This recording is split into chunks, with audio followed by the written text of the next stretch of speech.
I have a question, just in terms of like, so the Great Commission, which Jesus gave to the disciples before he left, how does that fit into purpose? Because I know everyone says, you know, you're a Christian, live good, like you should be an example of Christ, well, that kind of stuff. So like, that's a way of preaching gospel, I guess.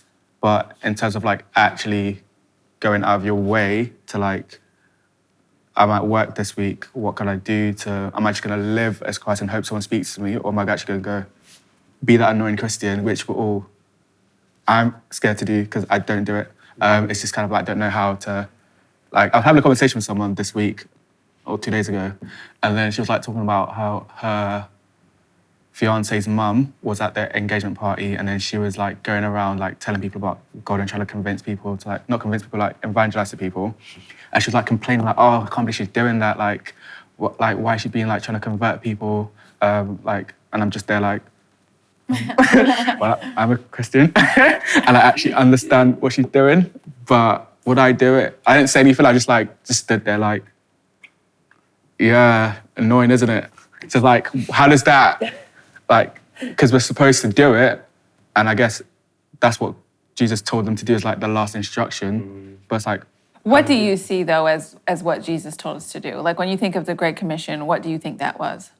I feel like, for me, the way I interpret it is like we should have a passion and like a hunger to like, for anyone who doesn't know God, like that you shouldn't be comfortable allowing that to like just be like a normality. Like we should be like always in a state of, this person doesn't know Christ, and like the fact you don't know God is something I need to like change and like help you get to that point where like you have that relationship, not, which I personally am currently in a casual state where it's like, oh, that person doesn't know God. I guess, you know, God, do your thing. It's up to you. You find that person. I don't feel like it's a personal responsibility to like help that person get to know God. That's what I see the Great Commission as. But do I do it? No. So as a youth leader, 100%. Yeah, I mean, yeah, I get that. But then I think though that sometimes we think that to help people get to know God means that we have to verbally, you know what I mean, convince them and evangelize them and that sort of thing. Whereas I think it's possible for the way that you live your life to speak for itself, and then just trust that over time, you know, and also respect that people are different and people have their own free choice, you know what I mean? And so I think should they want that, you know what I mean? Not to say that, again, there couldn't be people, I don't ever want to like poo-poo on somebody who's outright evangelizing, because if that's what they feel, you know what I mean? Like, but all that to say, I think there are different ways that we can go about the Great Commission that sometimes, you know, like they say, preach the gospel and when necessary, use words, you know? But I think we can't shy away from using words. You know what I mean? As in, I think sometimes we take that, which I don't disagree with, but I think we can then go, use it as an excuse, you know, when actually we know that we can have that conversation, but we're choosing not to because we don't need to use words. You know what I mean? Like, because our life, but actually the conversation is there and we'll shy away from it because we're scared, or because I think that's do you know what I mean? Whereas actually I think it's like, no.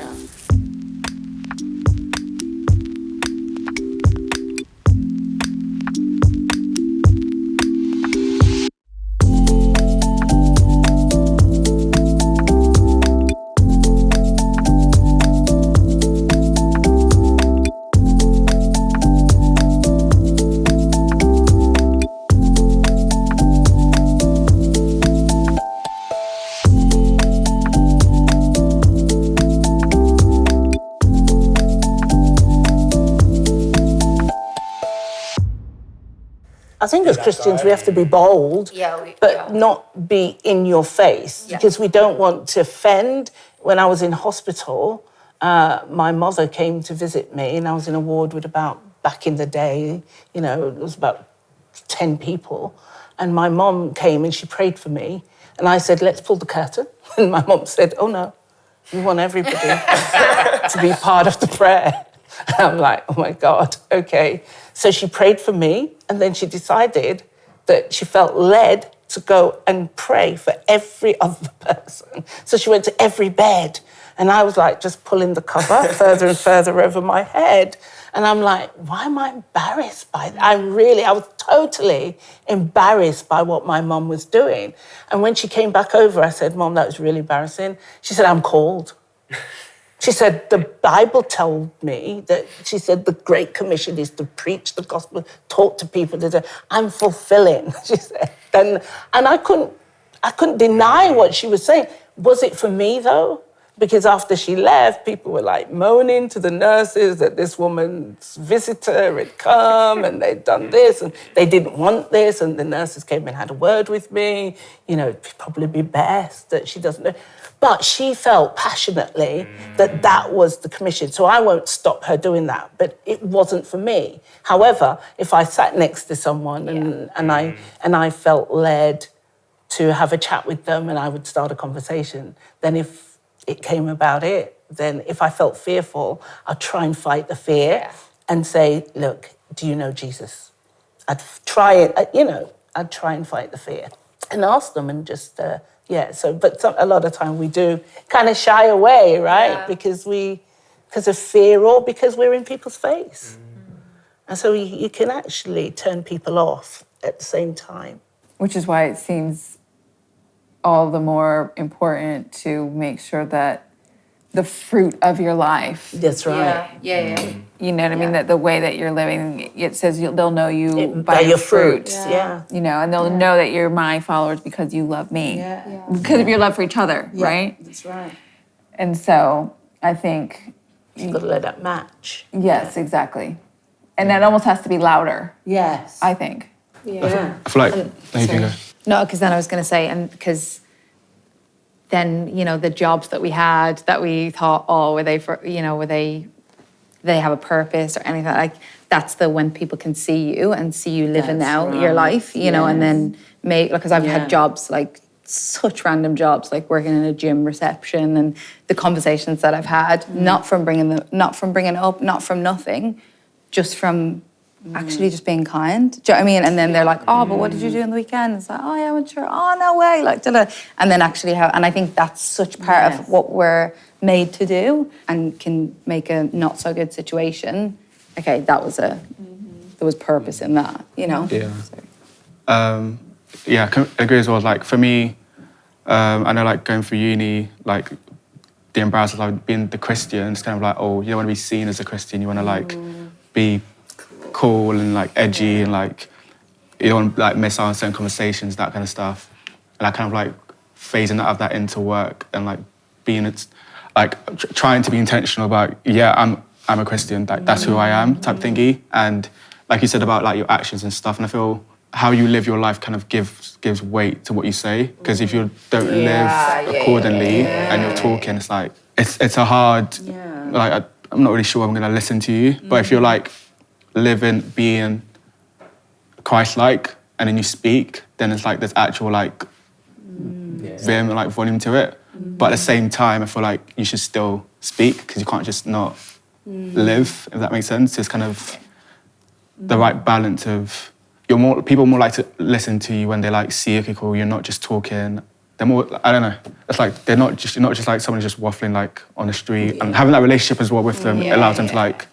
No, I just love the idea that God will use, when it says Great Commission, he'll use it whatever your authentic self is almost. Yeah. And that's actually more attractive. So some people, they might suit that street preacher, might suit the conversation. It's actually, I think it's just being authentic about it.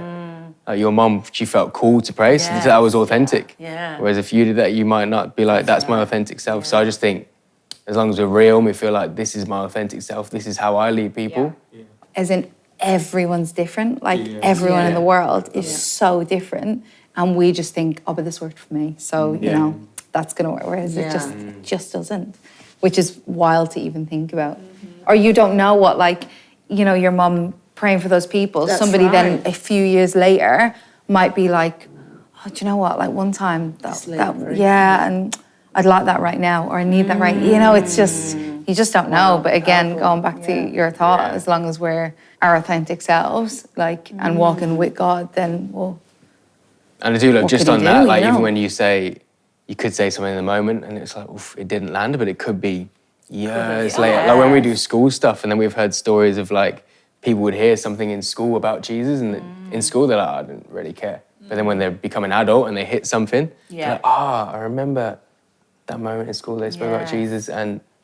Yeah, or you remember, like, you might have a conversation in work or whatever, and it might be like, oh, that conversation was a bit, you know, or you don't feel like it was purposeful or whatever. But then a few years later, or you might even have the conversation, a few years later, that person will come back to you because they're in a tough spot and they know, do you know what he was about? He was kind, he was loving, he was all that. I want to know what that is. Or what, you know what I mean? It is that. Yeah. Just dropping seed, like how many seeds have we dropped that were like, there might not be any fruit yet, but who was there knows? There purpose could in be, it? Like, yeah. That's good. That's good. That's good. We're going to keep that in. No.